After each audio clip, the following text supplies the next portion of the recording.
ইয়াতীমদের সম্পদ অন্যায়ভাবে ভক্ষণ করাকে কোরআনে কি খাওয়ার সাথে তুলনা করা হয়েছে? ক পুজ, খ আগুন, গ মাটি, ঘ শূকর। যারা ইয়াতীমদের সম্পদ গ্রাস জি। করবে, খ। লক করে দেব জি। আগুন। ফ্রিজ করে দেয়া হোক খ আগুন। আপনি যে উত্তরটি দিয়েছেন আপনার উত্তরটি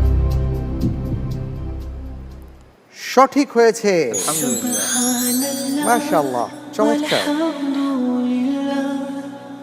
বুঝতে পারছি যে শুধু ইসলামী সঙ্গীত নিয়ে কাজ করছেন না, অনেক পড়াশোনাও করেন। আলহামদুলিল্লাহ। প্রিয় দর্শক, আপনারা দেখছেন হক presents Alokito Gyani, powered by Sera water tank, supported by Hamdard. আমাদের সাথে সহযোগিতায় আরও যে সকল প্রতিষ্ঠান রয়েছে কো স্পন্সর